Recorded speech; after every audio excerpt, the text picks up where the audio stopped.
नमस्कार मित्रांनो, आज आपण आढावा घेतोय ते मुंबई महानगरपालिकेचा. मुंबई महानगरपालिका जगातील सर्वात श्रीमंत अशी महानगरपालिका, जिचे म्हणजे देशाची आर्थिक राजधानी म्हणून मुंबई प्रसिद्ध आहे आणि त्या शहराची महानगरपालिका आपल्या ताब्यात असणं हे भरपूर म्हणजे जवळपास प्रत्येक पक्षांची गणितं ह्याचपासून फिरतायत. शिवसेना शिंदे गट आणि शिवसेना ठाकरे गट यांच्यामध्ये प्रमुख चुरस आपल्याला मुंबई महानगरपालिका 2026च्या निवडणुकांमध्ये पाहायला मिळू शकते. एकूण मुंबई महानगरपालिकेच्या 227 जागा आहेत. त्यापैकी कोणत्या पक्षाच्या युत्या झालेल्या आहेत आणि कोणाला किती जागा मिळू शकतात, आपण जे बोलतोय ते विजयी उमेदवारांच्या जागेंचं बोलतोय. आणि त्यानंतर महापौर पदासाठी कोण कशा युत्या, त्रिशंकू कसं होऊ शकतं, ह्याबद्दल आपण आढावा घेणार आहोत. व्हिडिओ शेवटपर्यंत बघा. व्हिडिओ आवडल्यास लाईक करा आणि आपल्या चॅनलला सबस्क्राईब करायला विसरू नका. मित्रांनो, सर्वप्रथम मुंबई महानगरपालिका ही 2017 पासून प्रशासकीय राज्यात आहे. निवडणुका झालेल्या नव्हत्या 16 नंतर. आज 2026 मध्ये निवडणुका होत आहेत. परंतु या मागे जेवढ्या निवडणुका झाल्या त्या सर्वांमध्ये आणि या निवडणुकीमध्ये एक खूप मोठा फरक आहे.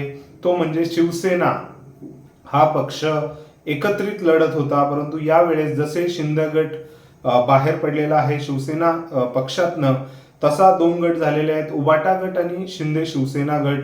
मुंबई महानगरपालिकेचं जर तुम्ही विचारात घेतलं तर भाजप इथे स्वबळावर न लढता शिवसेना शिंदे गटासोबत लढतोय. याचं कारणही आहे, भाजपलाही त्यांची ताकद माहिती आहे. भाजपच्या मागे जरी म्हणजे श्रीमंत किंवा आपण श्रीमंत नाही म्हणू शकत, परंतु गुजरात लोक, बाहेर परराज्यातील लोक आणि थोडीशी श्रीमंत लोक म्हणजे बिझनेस जे गुजरातवरनं लोक आहेत ते भाजपच्या मागे उभा आहेत.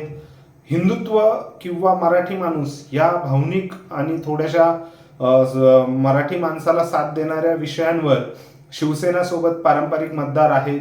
परंतु आता त्या मतदारांमध्येही फरक पडलेला आहे. शिवसेना शिंदे गट यांच्यावरही काही गट नाराज आहे. तिथली मराठी माणसं,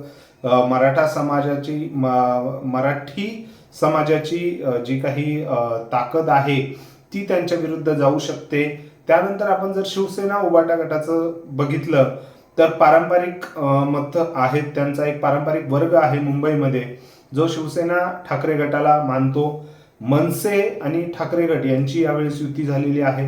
त्यामुळे निश्चितच कुठेतरी भावनिक आणि जे काही राजकारण झालेलं आहे एवढ्या अलीकडच्या काळात, त्यावरनं निश्चितच शिवसेना उबाटा गट आणि मनसे गट यांना आपण जरी पकडलं तरी 70 ते 90 जागा निश्चितच त्यांना मिळू शकतात.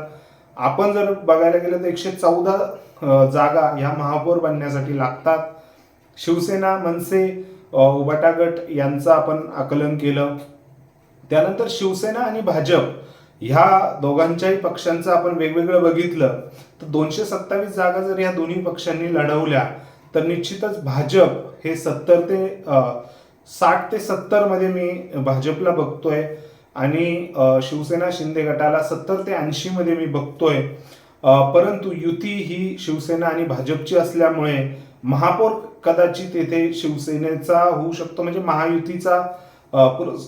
महायुती पुरस्कृत होऊ शकतो. हे डावलून चालणार नाही. राष्ट्रवादी काँग्रेस पक्ष जो नवाब मलिक यांच्या आधिपत्याखाली लढतोय, एकटाच लढतोय, स्वबळावर लढतोय, त्यांना 5 ते 10 जागा आणि काँग्रेसला 20 ते 25 जागा, कारण काँग्रेसचा काही पारंपरिक होल्ड आहे काही मतदारसंघांमध्ये, नगरसेवकांमध्ये. सो त्यांना 15 ते 25 आणि 5 ते 10 राष्ट्रवादी काँग्रेस पक्ष आणि अपक्ष आणि इतर 5 जागा ह्या 227चा मी ब्रेकअप देतोय. निश्चितच यामध्ये मुंबई महानगरपालिकेमध्ये महायुतीची सत्ता म्हणजे शिवसेना शिंदे गट आणि भाजप हे दोघे मिळूनच सत्ता महापौर बनवू शकतात.